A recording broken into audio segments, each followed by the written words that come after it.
Hello guys, मेरा नाम है मलिक और आप देख रहे हैं टेक क्विक लर्नर। गाइस, हमने लास्ट वीडियो में बात की थी कि हम पीएचपी में कैसे कनेक्शंस करते हैं। ठीक है, तो हमने दो तरीके से कनेक्शंस किए थे। एक हमने किया था ऑब्जेक्ट ओरिएंटेड वे में और दूसरा किया था हमने प्रोसीडरल वे में। ठीक है, तो हमने फॉर्म के डेटा को इंसर्ट भी कराया था। ठीक है, ऑब्जेक्ट ओरिएंटेड वे में। तो हमारा प्रोसीडरल वे में हमारा रह गया था करने के लिए और हमने इमेज को भी इंसर्ट नहीं किया। तो सबसे पहले हमने एक इमेज लिया था ना, उसको भी हम अब बताएंगे कि हम पीएचपी में कैसे उसको अपलोड करते हैं। ठीक है, तो सबसे पहले हमें फॉर्म में हमने चेक कर ही लिया है कि हमने इंसी टाइप को ऐड कर दिया। ठीक है, अगर ये चीज़ हम ऐड नहीं करेंगे तो हमें यहाँ पे डॉलर फाइल जो हम प्रिंट आर करा रहे थे वो हमें नहीं मिलेगा। ठीक है, तो सबसे पहले मैं आपको प्रिंट आर करा के दिखाता हूँ। ठीक है, तो एरे होता है फाइल में, हमारा फाइल जो आती है हमारी फॉर्म से पीएचपी में वो हमारे एरे के थ्रू आती है। ठीक है, तो हम इसको क्या करेंगे, प्रिंट आर करा देता हूँ मैं इसको डॉलर फाइल्स को। ठीक है, और मैं इसको डाई भी करा देता हूँ। ठीक है, ये मैंने करा दिया। अब देखो, मैं फॉर्म को एक फाइल लेके सबमिट कर देता हूँ। यहाँ पे मैंने एली ले लिया, eli@gmail.com, और यहाँ पे अभी हमारा कोई वैलिडेशन नहीं है तो मैंने कुछ भी ऐसी सेट कर दिया। ठीक है, और यहाँ पे कंट्री मैंने ले लिया और यहाँ पे दिल्ली ले लिया एड्रेस में। यहाँ पे अब देखो मैंने फाइल चूज की, तो फाइल आप कोई से भी टाइप की चूज कर सकते हैं। मैं यहाँ पे अभी पीएनजी कर रहा हूँ। ठीक है, जैसे ही मैंने इसको सबमिट किया, देखो यहाँ पे मुझे एक मल्टी डायमेंशनल एरे मिल जाएगा। ठीक है, जितनी भी हमारी फाइल्स रहेंगी ना वो सब एक जो एरे के अंदर एरे क्रिएट हो रहा है ना उसमें बन जाएंगे। तो यहाँ पे आप देख रहे हैं कि प्रोफाइल मेरा इनपुट का नेम है। यहाँ पे देखें आप, मेरा जो नेम है, ठीक है, इनपुट का नेम है वो प्रोफाइल है। अगर कोई और भी होगा तो वो यहाँ पे कॉमा लगा के दूसरा वो एरे बना देगा। ठीक है, इतना हो गया। तो देखो यहाँ पे मुझे नेम मिल रहा है। ठीक है, मैं नेम इसका इंसर्ट करा सकता हूँ। टाइप मिल रहा है, तो मैं इसका कौन सा टाइप है, टेम्परेरी नेम। ठीक है, तो ये जो है ना यहाँ पे ये इस पाथ में वो टेम्परेरी स्टोर कर रहा है। तो बिल्कुल इजी और सिंपल वे है। ठीक है, हमें क्या करना है, उसका टेम्परेरी जो मिल रहा है, हमने जो हम करा रहे हैं टेम्परेरी स्टोर, उसको हमें परमानेंटली अपने किसी फोल्डर में मूव करा देना। अदरवाइज हम एक्सेस नहीं कर पाएंगे, क्योंकि जब हमारे पास हमारे सर्वर पे ये इमेज नहीं होगा तो हम कैसे पता करेंगे कि यूजर ने कौन सा इमेज अपलोड किया है। ठीक है, क्योंकि हम ये तो चलो डेटाबेस में डाल सकते हैं, हमने ये डाल दिया, लेकिन हमें फोल्डर को मूव भी करना होगा, क्योंकि हम यूजर के सिस्टम में एक्सेस नहीं कर सकते ना।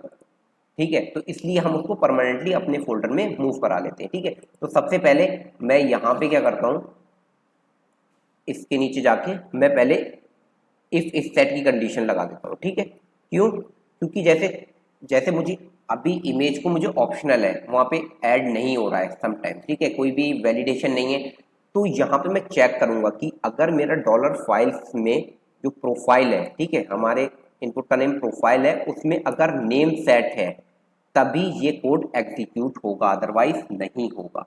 ठीक है, इतनी बात हो गई। ये यहाँ पे गड़बड़ हो गया थोड़ा, तो ये मैंने यहाँ लगा लिया। ठीक है, ये हो गया। अब देखो यहाँ पे हमें क्या कराना है, यहाँ पे मुझे इस टेम्परेरी फोल्डर से, ठीक है, टेम्परेरी जो मुझे पाथ मिल रहा है इमेज का, उससे मुझे अपने परमानेंट फोल्डर में ऐड करा लेना है। ठीक है, तो मैंने क्या करना है, सिर्फ मूव कराना है उस फाइल को। तो पीएचपी में एक फंक्शन होता है मूव अपलोडेड फाइल। ठीक है, ये होता है, इसमें पहला पैरामीटर रहता है जहां से हमें मूव कराना है, और जहां पर हमें मूव कराना है उन दोनों को हमें यहाँ पे कॉमा सेपरेटिव के साथ पास करना रहता है। ठीक है, तो देखो अभी मुझे क्या करना है, डॉलर फाइल्स टेम्परेरी में से कराना है। ठीक है, तो यहाँ पे मैंने ले लिया प्रोफाइल ले लिया मैंने, और यहाँ पे मैंने ले लिया टीएमपी नेम। ठीक है, ये हो गया। तो मुझे क्या मिल गया, ये मुझे उस टेम्परेरी का पाथ मिल गया। अब मुझे कहाँ पे मूव कराना है, ठीक है, तो मैं यहाँ पे एक फोल्डर क्रिएट कर लेता हूँ इमेजेस के नाम से। ठीक है, यहाँ पे मुझे कराना है सेम डायरेक्टरी में, तो मैं यहाँ क्या करूँगा, यहाँ पे मैंने लिखा इमेजेस। ठीक है, और स्लैश लगा के मैंने कॉन्कैट करा दिया, किससे, मुझे इसका नेम भी पास करना होगा तभी तो कंप्लीट होगा। तो मैंने यहाँ पे नेम पास कर दिया। ठीक है, इतना हो गया, बहुत ही सिंपल है। यहाँ पे हम सिर्फ फाइल को मूव कर रहे हैं टेम्परेरी फोल्डर से परमानेंट फोल्डर में। ठीक है, अभी मैंने इमेजेस यहाँ पे सेम ही डायरेक्टरी में ले लिया तो ऐसे लिखा है, वरना आप कहीं और ले रहे हैं तो उसका फुल पाथ आपको देना पड़ेगा। ठीक है, पाथ आपको चेक करना होगा। ठीक है, इतनी बात हो गई।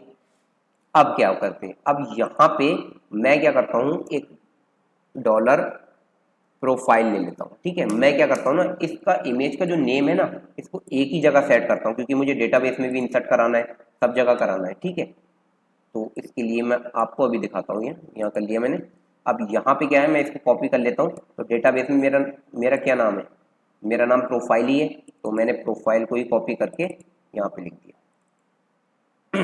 ठीक है, अब देखो अब क्या हो रहा है, ये मैंने हटा दिया। जब मेरी फाइल है तो वो यहाँ के अंदर आएगा, प्रोफाइल का नेम उठा के यहाँ पे इंसर्ट कर देगा। मूव फाइल हो गई, यहाँ पे इंसर्ट कर दिया। लेकिन जब ये मेरी फाइल नहीं है तो क्या होगा, तो मैं यहाँ पे एक वेरिएबल डिफाइन कर देता हूँ, डॉलर प्रोफाइल, और इसको मैं वैल्यू दे देता हूँ ब्लैंक। ठीक है, समझ में आ गया। जब मेरा ये कोड एग्जीक्यूट नहीं होगा तो मेरा प्रोफाइल अनडिफाइंड नहीं बताएगा और यहाँ से प्रोफाइल ब्लैंक जाके इंसर्ट हो जाएगा। ठीक है, और अगर होगा तो यहाँ पे हो जाएगा। ठीक है, अब देखो, अब मैं फॉर्म को रीसबमिट कर रहा हूँ। ठीक है, फॉर्म को जब हम सबमिट कर देते हैं, डाई कर दिया, तो वो फॉर्म को मैं रिफ्रेश करूंगा, फिल करूंगा, टाइम लगेगा, इसलिए मैं इसको रीसबमिट कर रहा हूँ। ठीक है, देखो जैसे ही मैंने इसको कंटिन्यू किया, रिकॉर्ड हैज बीन एडेड, तो मैंने अपने डेटाबेस में जाके देखा और देखो यहाँ पे मुझे इमेज मिल गई। अब मैं फोल्डर में भी जाके देख सकता हूँ। ठीक है, तो इमेजेस है, देखो यहाँ पे मुझे इमेज मिल गई। इतनी बात हो गई। अब देखो मैंने इस फॉर्म को दोबारा रीसबमिट कर दिया। ठीक है, दो डेटा आ गया मेरा, दो डेटा आ गया, लेकिन प्रोफाइल का नेम देखो एक ही है। क्यों? क्योंकि मैं सेम इमेज को कर रहा हूं। तो मुझे क्या चाहिए ना, उसमें डायनामिक चाहिए, ताकि अगर मैं कोई भी इमेज को इंसर्ट कर रहा हूं तो कोई रिप्लेस ना हो। क्योंकि अगर फोल्डर में आप जाके देखेंगे ना, तो फोल्डर में आपको एक ही इमेज मिलेगी, देखो, जबकि यहाँ पे दो इमेज होनी चाहिए अलग अलग। मान लो एक यूजर ने डिलीट कर दी तो दूसरी वाली भी है ही नहीं वहां पे, क्योंकि एक ही इमेज है। इसलिए हम यहाँ पे क्या करेंगे, एक होता है पीएचपी में, मैं आपको दिखाता हूँ, इको करा रहा हूँ टाइम, एक फंक्शन होता है टाइम। ठीक है, ये हमारा क्या रिटर्न करता है, ये हमारा ऑलवेज जो है टाइम स्टैम्प रिटर्न करता है। मतलब एवरी सिंगल सेकंड ये चेंज होता है। देखो यहाँ पे किया, अभी 579 है, रिफ्रेश कर दिया, ये देखो 583 हो गया। ऐसे ये एवरी हर सेकंड पे ये चेंज होता रहता है। ठीक है, तो मैं अभी डेट और टाइम की जब हम बात करेंगे पीएचपी में, तब मैं इसके बारे में बताऊंगा, लेकिन मैं अभी यहाँ पे इसको आपको यूज करके दिखा रहा हूँ। ठीक है, तो देखो अभी हम इसको यहाँ पे तो ऐड नहीं कर सकते, क्योंकि हमें यहाँ पे मान लो मैंने ऐड कर दिया, तो यहाँ पे मान लो ऐड कर कॉन्कैट कर दिया मैंने टाइम को। अब देखते हैं प्रोफाइल का नेम क्या आ रहा है। मैंने इको कराया डॉलर प्रोफाइल। ठीक है, अब देखो मैंने जैसे ही रिफ्रेश किया तो ये आगे आ जाएगा, पीएनजी के बाद लग जाएगा। देखो तो फिर हमारा पीएनजी नहीं मिलेगा। जब हम इसको सर्च करेंगे तो ये तो कोई एक्सटेंशन नहीं होता है, तो ये हमारा इमेज फिर मतलब हमारा यूजलेस हो जाएगा। तो इसलिए हम इसको या तो पहले लगा सकते हैं। ठीक है, मान लो मैंने यहाँ पे कट कर लिया और यहाँ पे टाइम लगाया। ठीक है, और इसको मैंने कॉन्कैट करा दिया ऐसे करके। अब देखो, अब ये देखो इसमें हमें पहले ये मिल गया। या फिर आप ये कर सकते हैं, इसको ब्रेक कर सकते हैं, इसको ब्रेक करने के बाद यहाँ पे लगा सकते हैं लास्ट में। ऐसा ही सब कुछ हर कोई करता है। तो आप यहाँ पे या फिर ऐसे करना चाहें, हाइफन दे दें और यहाँ पे कॉन्कैट करा दें, तो देखो अब आपका इस तरीके से दिख जाएगा। ठीक है, ऐसे करा सकते हैं। या फिर आप अगर इसको बाद में कराना है तो आपको क्या कराना होगा, मैंने इसको कॉपी कर लिया। ठीक है, यहाँ से टाइम वाइम सब हटा देता हूँ मैं, यहाँ पे मैं प्रोफाइल नेम कर लेता हूँ। ठीक है, अब मैं इसको क्या कर दूंगा, ब्रेक कर दूंगा। मतलब देखो अभी हमारा जो इसमें हमारा डॉट आ रहा है ना, डॉट पीएनजी, तो जो भी इमेज होगा, जो भी फाइल होगा, उसका एक एक्सटेंशन होता है, उसके अकॉर्डिंग मैं उसको ब्रेक कर देता हूँ। ठीक है, तो मैंने यहाँ पे लिख दिया एक्सप्लोड। एक्सप्लोड किस बेस पे किया मैंने, एक्सप्लोड कर दिया मैंने डॉट के बेस पे। ठीक है, ये कर दिया। अब देखो ये मुझे एरे में रिटर्न हो जाएगा, ये चीज मुझे एरे में हो जाएगी। अगर मैं 0 पे जाऊंगा तो मुझे फाइल का नेम मिल जाएगा और 1 पे मुझे एक्सटेंशन मिल जाएगा। ठीक है, तो देखो ये मैं हटा देता हूं यहां से। अब मैंने यहाँ पे लिख दिया प्रोफाइल नेम, इतना लिख दिया मैंने, प्रोफाइल नेम लिख दिया। ठीक है, अब ये एक एरे है। अब जब मैं 0 पे एक्सेस करूंगा तो मुझे नेम मिल जाएगा। देखो अब मुझे जो मेरी फाइल का नेम है ना, वो मिल जाएगा। देखो मिल गया मुझे। ठीक है, अब इसके बाद मैं कुछ भी लगा सकता हूँ। मान लो मुझे टाइम लगाना, टाइम स्टैम्प लगाना ना, तो हाइफन लगा के, हाइफन लगाया और मैंने टाइम यहाँ पे ऐड कर दिया। ठीक है, अब देखो उसमें एक्सटेंशन भी है, मतलब डॉट के बाद जो एक्सटेंशन है वो भी हमें लगाना है। तो वो क्या करूंगा मैं, यहाँ पे मैंने इसको कॉन्कैट किया और यहाँ पे मैंने डॉट दे दिया और उसके बाद मैंने इसको जो एरे 1 में जो मेरा एक्सटेंशन आ रहा है वो मैं यहाँ पे लिख दूंगा। ठीक है, कोई कंफ्यूज होने वाली बात नहीं, बिल्कुल कंफ्यूज नहीं होना, मैं अभी आपको बता रहा हूँ। अब देखो मैं रिफ्रेश करूंगा तो मेरा टाइम स्टैम्प जो है यहाँ पे लग गया। ठीक है, ज्यादातर लोग इसी फॉर्मेट में यूज करते हैं, नेम लिखते हैं उसके बाद कोई टाइम स्टैम्प लगाते हैं और उसके बाद एक्सटेंशन। इतनी बात हो गई। देखो यहाँ पे क्या किया है मैंने, इसको एक्सटेंशन डॉट के बेस पे मैंने इसको ब्रेक कर दिया। जैसे ही मैं इसको डॉट के बेस पे ब्रेक कर दूंगा तो ये पार्ट मुझे अलग 0 पे मिल जाएगा और ये पार्ट मुझे 1 पे मिल जाएगा। बस इतना ही किया है मैंने। और यहाँ पे मैंने 0 के साथ मैंने टाइम ऐड कर दिया, उसके बाद मैंने डॉट लगा के उसका एक्सटेंशन ऐड कर दिया। दैट्स ऑल, हो गया। ठीक है, अब देखो, अब मैं जितनी बार भी इसको इंसर्ट करूंगा, देखो फॉर्म को रीसबमिट किया मैंने, अब देखो यहाँ पे मुझे एक अलग टाइम स्टैम्प के साथ वैल्यू मिल गई, थर्ड मुझे अलग मिल गया। जैसे ही मैं दोबारा करूंगा देखो तो मुझे यहाँ पे अलग मिल जाएगा। देखो मिला अलग, देखो ये भी अलग है। अब ऐसी आप इमेज में देखोगे ना जाके, देखो आपको उतने ही इमेज मिलते रहेंगे। ठीक है, तो ये तो हम इस तरीके से हम इसको कर सकते हैं। अब मैं आपको ये बता देता हूँ कि जो हम ये तो हम किस बेस पे कर रहे हैं, ऑब्जेक्ट ओरिएंटेड पे कर रहे हैं। अब मैं प्रोसीजर के वे पे बता देता हूँ आपको कि कोई भी डेटा को इंसर्ट करना है तो आप कैसे करेंगे उसमें। ठीक है, तो देखो मैं अभी इसको क्या करता हूँ, कनेक्शन क्लोज कर देता हूँ। ठीक है, इसको कमेंट कर देता हूँ, यहाँ से मैंने इसको कमेंट कर दिया और इसको अनकमेंट कर देता हूँ। ठीक है, इतना हो गया। अब देखो यहाँ पे जो हम इंसर्ट क्यूरी करा रहे हैं ना उसमें थोड़ा सा चेंज आ जाएगा। यहाँ पे मैं लिख देता हूँ ऑब्जेक्ट ओरिएंटेड। ठीक है, ऑब्जेक्ट ओरिएंटेड हो गया। मैंने इसको क्या कर दिया, इतने को कमेंट कर देता हूँ। ठीक है, इतने को मैंने, नहीं एसक्यूएल को कमेंट करने की जरूरत नहीं है क्योंकि एसक्यूएल तो सब में सेम ही रहेगा। मुझे क्या करना है ना, सिर्फ ये क्यूरी जो है इसको चेंज करना रहेगा, बस सिर्फ और सिर्फ इसको चेंज करना रहेगा। मैंने इसको कॉपी कर लिया और यहाँ पे कमेंट कर दिया। ठीक है, अब देखो इसमें हम कैसे इसको चेक करते हैं। तो हमारा जो कनेक्शन है ना उसमें हम करेंगे इसको माई एसक्यूएल आई क्यूरी के लिए। ठीक है, कैसे करेंगे, माई एसक्यूएल आई क्यूरी। ठीक है, इसमें हम दो पैरामीटर पास करते हैं।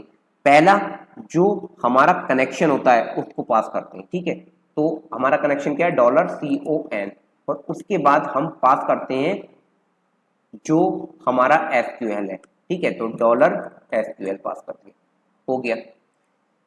प्रोसीडरल वे में हम इस तरीके से कोई भी क्यूरी को एग्जीक्यूट कराते हैं। ठीक है, एक फंक्शन है MySQL क्यूरी, उसमें हम कनेक्शन को पास करते हैं। देखो यहाँ पे मेरा कनेक्शन का नेम CON है, तो यहाँ पे मैंने कनेक्शन पास कर दिया और यहाँ पे SQL को पास कर दिया। ठीक है, इतनी बात हो गई। अब देखो मैंने इसको सेव कर लिया। अब यहाँ पे मैं चेक कर लेता हूँ मेरे कितने डेटा है, 4 डेटा है। ठीक है, मैं फॉर्म को री सबमिट कर देता हूँ। ठीक है, जैसे ही मैंने रीसबमिट किया सेम आ गया मुझे और देखो 5 डेटा मिल गया। अब आप कहते होंगे ये फॉर्म उसी फॉर्म को रीसबमिट हो रहा है, मैं दोबारा से इसको भर के कर देता हूँ। केट्स कर लिया, एली कर लिया,